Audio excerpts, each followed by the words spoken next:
এভাবে কি ভাবছো গো? আমার এখান থেকে মুক্ত করো আগে। কলসির ভিতরে আমার দম বন্ধ হয়ে আসছে। বুঝেছি, এর ভিতর নিশ্চয়ই কোনো দৈত্য আছে। কিন্তু দৈত্য, আমি তো তোমায় মুক্ত করব না। পাশে ওই জেলের মতো তুমি আমার ঘাড়ও মটকাতে চাইবে। না না, আমি দৈত্য নই, আমি এক অবলা নারী।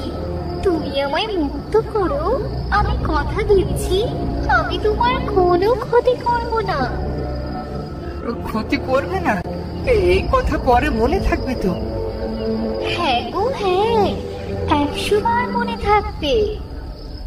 আচ্ছা দাঁড়াও দাঁড়াও, তবে আমি এখনই কলসির মুখ খুলে দিচ্ছি।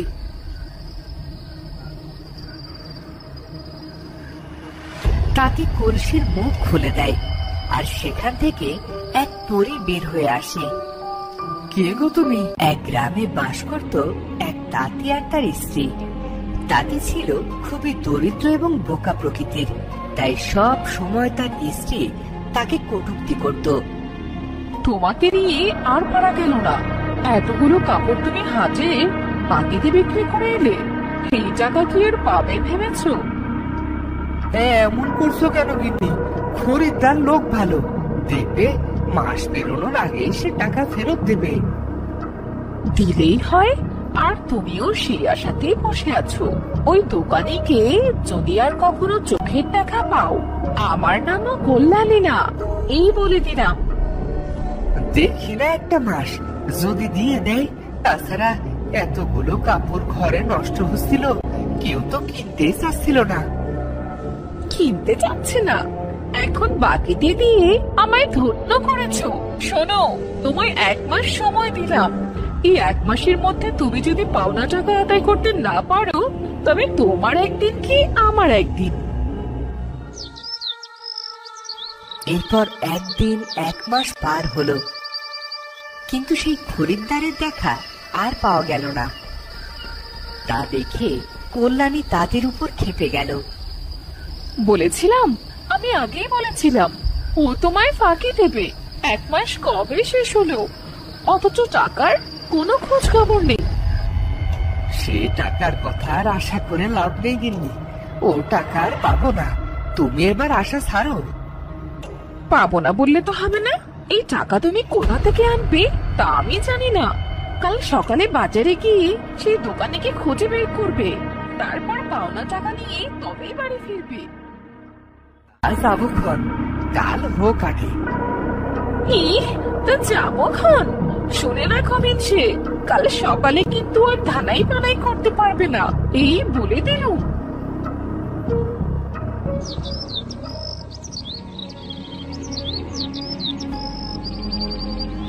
পরদিন সকালে তাতে টাকা আনার জন্য হাটে রওনা দিল। যাই তবে গিন্নি, তোমার তো আর তর্স হইছে না, বললাম আর কয়টা দিন দেখে তবে যাই। আমি আর কি করব বলো, ঘরে যে চাল ডাল কিছুই নেই। তুমি সেই টাকা পেলে তবেই পেটে খাবার জুটবে। তুমি সাবধানে যেও, আর পথে একটু চিড়ে খেয়ে নিও। তুমি সাবধানে থেকো, আর মোড়লের পেয়াদা এলে বলো কাল খাজনা দিয়ে আসবো। চিড়ে নিয়ে তাতে রওনা দিল।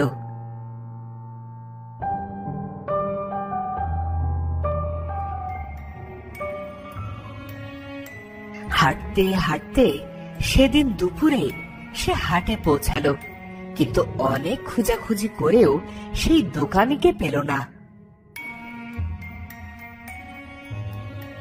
ও ভাই, এখানে একটা দোকানি ছিল, ওনাকে কি দেখেছো? ওনাকে যে দেখছি না, উনি কি এখন বাজারে আসে না? না গো ভাই, এখানে তো একজন দোকানি বসে না, প্রতিদিন একজন দোকানি বসে। তাহলে তো বড্ড ঝামেলায় পড়লাম। এখানে যে সেই দোকানি নেই, ও আমায় ফাঁকি দিল তবে। হায় বিধাতা, এবারেও যে বাটপারের পাল্লায় পড়লাম। এখন গিন্নিকে কি জবাব দেব? কিন্তু বাড়ি ছাড়াও যে কোথাও যাওয়ার জায়গা নেই। গিন্নি যাই বলুক, বাড়ি ফিরে যাওয়াই ভালো। যাই, বাড়ি ফিরে যাই।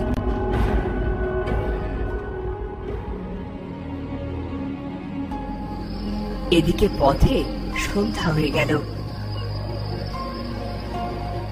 সে এক বনের পাশ দিয়ে যাচ্ছিল। হঠাৎ এক আওয়াজ শুনল। আমায় মুক্ত করো, কে যাও, দয়া করে এখান থেকে আমায় মুক্ত করো। আমি যে বন্দি জীবন আর সহ্য করতে পারছি না।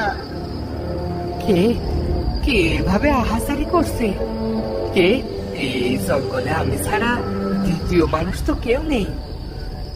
ও ভাই, এই যে এইদিকে আমি, তোমার ঠিক পেছনে। তাতে পেছনে ফিরে একটা 7 টবরা কলসি দেখতে পাই। আশ্চর্য, এই কলসি কথা বলছে, কিন্তু এ কিভাবে সম্ভব? কলসিকে কখনো কথা বলতে তো শুনিনি। এভাবে কি খাচ্ছ গো? আমার এখান থেকে মুক্ত করো আগে। কলসির ভিতরে আমার দম বন্ধ হয়ে আসছে। বুঝেছি, এর ভিতর নিশ্চয়ই কোনো দৈত্য আছে। কিন্তু দৈত্য, আমি তো তোমার মুক্ত করব না। পাশে ওই জেলের মতো তুমি আমার ঘাড়ও মটকাতে চাইবে। না না, আমি দৈত্য নই, আমি এক অবলা নারী। তুমি আমায় মুক্ত করো, আমি কথা দিচ্ছি আমি তোমার কোনো ক্ষতি করব না। ক্ষতি করবে না? এই কথা পরে মনে থাকবে তো? হ্যাঁ গো হ্যাঁ, 100 বার মনে থাকবে। আচ্ছা দাঁড়াও দাঁড়াও, তবে আমি এখনই কলসির মুখ খুলে দিচ্ছি।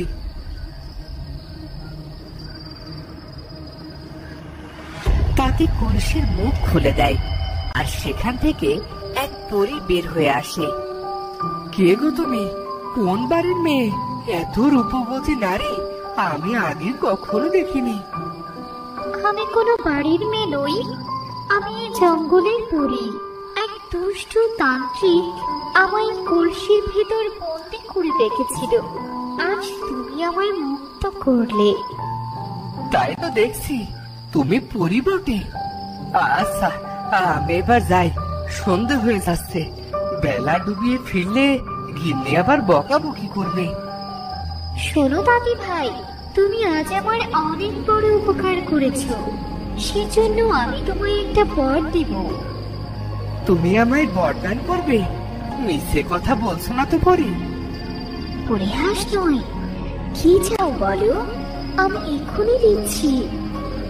আমি খুবই গরিব, তুমি আমার সকল অভাব দূর করে দাও। আমি আর কিছু চাই না।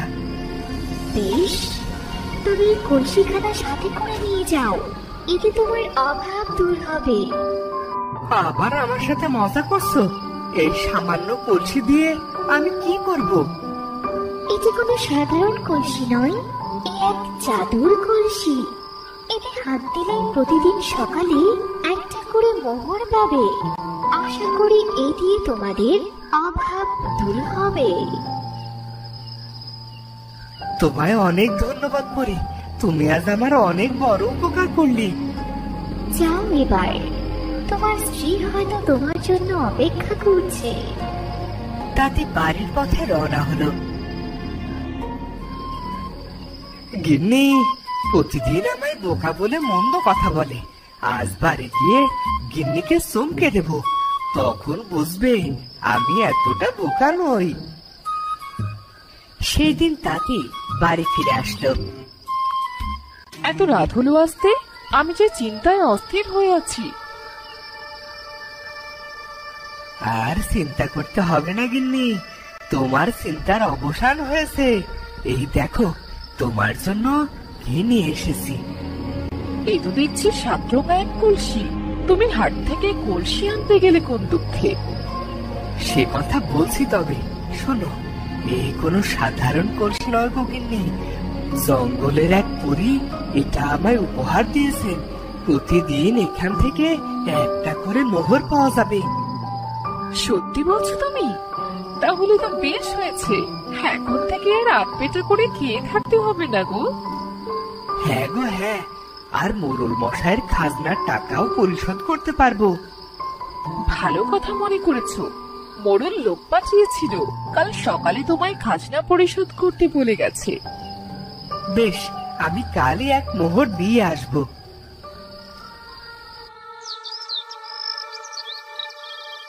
পরদিন সকালে তাঁতি কলস থেকে একটা মোহর নিয়ে মোড়লের কাছে গেল, আর মোড়ল তাঁতির হাতে মোহর দেখে অবাক হলো। কি তাঁতি, মোহর নিয়ে এসেছো দেখছি। তা কোথায় পেলে এই মোহর? চুরি টুরি করনি তো আবার?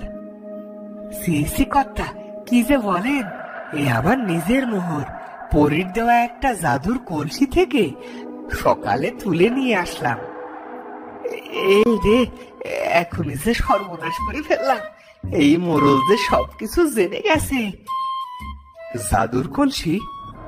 বেশ বেশ, আমাকে দেখিও তো একবার কলসি খানি। আমারও তো এমন একটা ছিল, দেখবো সেটি তার মতো কিনা।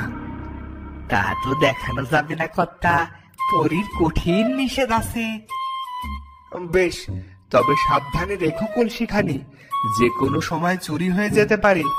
তখন আবার সালিশ নিয়ে আমার কাছে এসো না।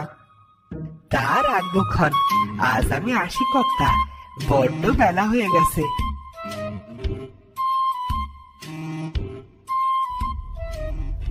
তাঁতি তাহলে জাদুর কলসি পেয়েছে, এই যে মহামূল্যবান।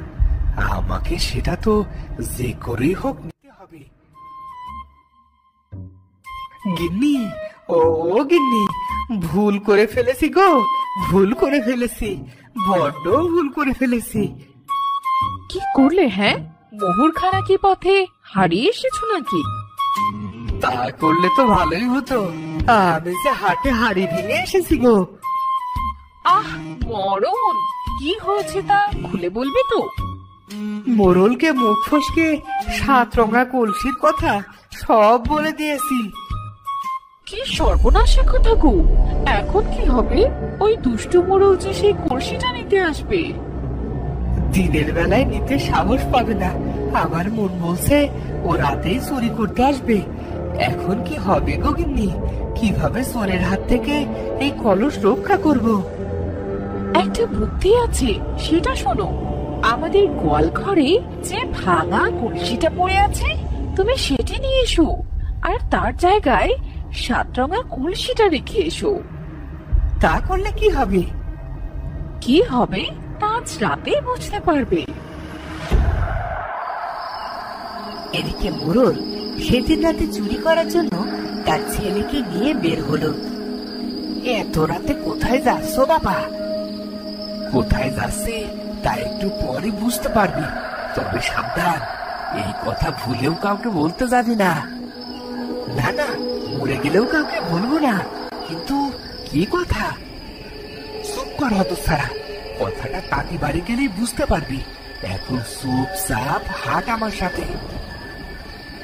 তারপর তারা তাঁতির বাড়ি আসলো। তাঁতির বাড়ি এসেও পড়লাম, এখন গোপন কথাটা বলো।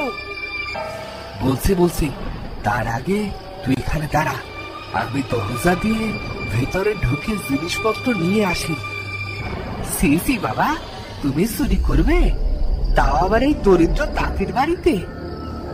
তোর বুদ্ধি মনে হচ্ছে আমার থেকে বেশি।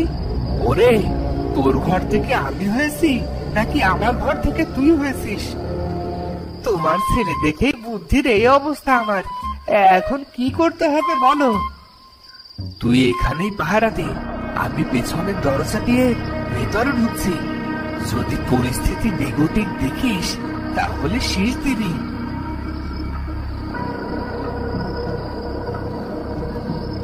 মোড়ল তখন ঘরে প্রবেশ করলো। তখন তাঁতি আর তাঁতির বউ ঘুমোচ্ছিল। ঘরের এক পাশে ভাঙা কলসি রাখা ছিল, তার পাশে প্রদীপ রাখা ছিল। তাঁতি আর তার বউ মিলে পাহারা বসিয়েছে দেখছি, কিন্তু এই মোড়লকে এত সহজে থামানো যাবে না। দেখ, তোরা পাহারা দিতেই থাক, আর আমি তোদের কলসি নিয়ে গেলাম। কিছুক্ষণ পর তাঁতির বউ চোখ খুলল। ওঠো ওঠো, মোড়ল এসে সেই কলসি নিয়ে গেছে।